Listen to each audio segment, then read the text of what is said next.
બેન છે, એના નાના બેન છે, એનું બાળક 17 દિવસનું છે. એ 17 દિવસના બાળક સાથે એ બેનને જેલમાં પૂરવામાં આવ્યા. શું આ બીજેપી બરાબર કરી રહી છે? હું જનતાને પૂછવા માંગુ છું કે શું આ બીજેપી જે કરે છે આવા કામો એ બરાબર છે? આપણા દેશમાં અનેક ગુંડાઓ જે છે, હત્યારાઓ છે, બલાત્કારીઓ છે, એ બધા બીજેપીમાં જતા રહ્યા પક્ષપલટો કરીને, અને એ છતાં એ બધા બહાર ફરે છે.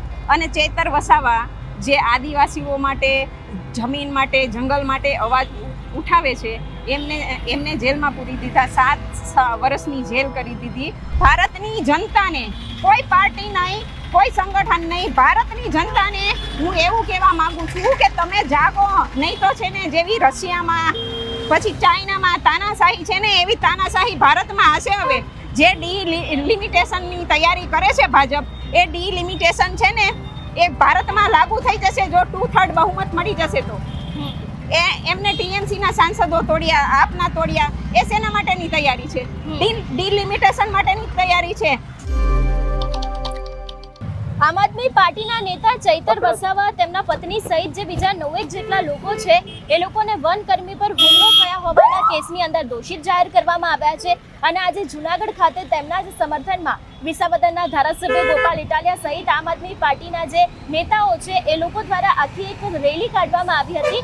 અત્યારે હાલ મારી સાથે મહિલાઓ જોડાઈ છે કે જે લોકો આમ આદમી પાર્ટીના નેતા છે, અને ખાસ કરીને આ જ આખા કેસની અંદર એક દ્રશ્ય સામે આવ્યું હતું કે એમાં એક માતા છે કે તેમનું બાળક ખૂબ નાનું છે.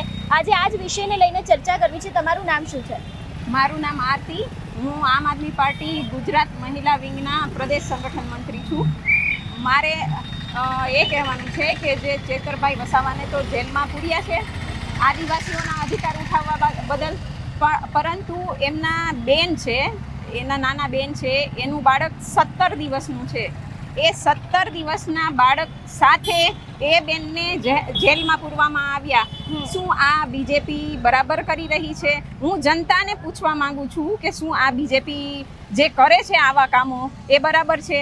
આપણા દેશમાં અનેક ગુંડાઓ જે છે, હત્યારાઓ છે, બલાત્કારીઓ છે, એ બધા બીજેપીમાં જતા રહ્યા પક્ષપલટો કરીને, અને એ છતાં એ બધા બહાર ફરે છે. અને ચેતર વસાવા જે આદિવાસીઓ માટે, જમીન માટે, જંગલ માટે અવાજ ઉઠાવે છે, એમને જેલમાં પૂરી દીધા. 7 વર્ષની જેલ કરી દીધી. અને એમની બેનનું બાળક, મતલબ 17 દિવસનું બાળક, કેટલું નાનું હોય છે 17 દિવસનું બાળક, એના સહિત પોલીસ કર્મીઓ એને જેલમાં લઈ ગયા. શું હું પોલીસ કર્મીઓને, અને એ મહિલાઓ જ હોય છે પોલીસ અધિકારી, મતલબ જે મહિલા પોલીસ, એ મહિલા પોલીસને પણ હું કહેવા માંગુ છું કે ઉપરથી તમને ઓર્ડર આવે બરાબર છે, પણ તમે આ દેશના નાગરિક છો, તમારામાં થોડુંક દયા ભાવ જેવું હોવું જોઈએ. તમે વિરોધ કરો. મહિલા પોલીસ છે, પણ તમે દેશના નાગરિક તો છો ને, ભારતના નાગરિક તો છો ને, તો તમે વિરોધ કરો થોડો. તમે આવા કામ કરવાની ના પાડો તો ભાજપ સુધરશે. અને બીજા જેટલા હત્યારાઓ છે એને પકડો, એને સજા આપો. જનતાનો અવાજ ઉઠાવે છે, તમે એની પાછળ પડી ગયા. જે બીજેપીની વિરોધમાં જાય એને જેલમાં પૂરી દેવાના.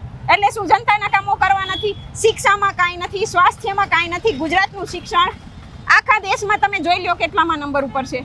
એ કંઈ નથી કરવાનું. બસ આ જ કરવાનું. જે જનતાનું કામ કરે એને ઉઠાવીને જેલમાં નાખી દેવાના. એ ક્યાં સુધી ચાલશે? હું ભારતની જનતાને, કોઈ પાર્ટી નહીં, કોઈ સંગઠન નહીં, ભારતની જનતાને હું એવું કહેવા માંગુ છું કે તમે જાગો, નહીં તો છે ને જેવી રશિયામાં પછી ચાઇનામાં તાનાશાહી છે ને, એવી તાનાશાહી ભારતમાં હશે. હવે જે ડિલિમિટેશનની તૈયારી કરે છે ભાજપ, એ ડિલિમિટેશન છે ને એ ભારતમાં લાગુ થઈ જશે જો 2/3 બહુમત મળી જશે તો. એમને ટીએમસીના સાંસદો તોડ્યા, આપના તોડ્યા, એ શેના માટેની તૈયારી છે? ડિલિમિટેશન માટેની તૈયારી છે. તો શું એની પહેલા જાગવું નહીં જોઈએ જનતાએ? તો મારું એવું જ કહેવાનું છે કે દરેક રોડ ઉપર આવો, આંદોલન કરો અને ભાજપને ઘરનો રસ્તો બતાવી દો. બિલકુલ. એટલે જે આખો ચૈતર વસાવાનો બનાવ આવ્યો છે, તમારું એવું કહેવું છે કે ક્યાંક હવે આંદોલન થવું જોઈએ. આમ આદમી પાર્ટીનો આગળ આ વિષયને લઈને આમ આદમી પાર્ટી શું કરશે?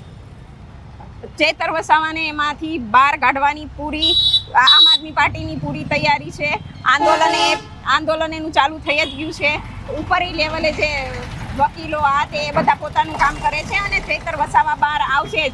જે નિર્દોષ વ્યક્તિ છે એને આ જેલમાં નહીં રાખી શકે. કયા આધાર ઉપર જેલમાં રાખશે?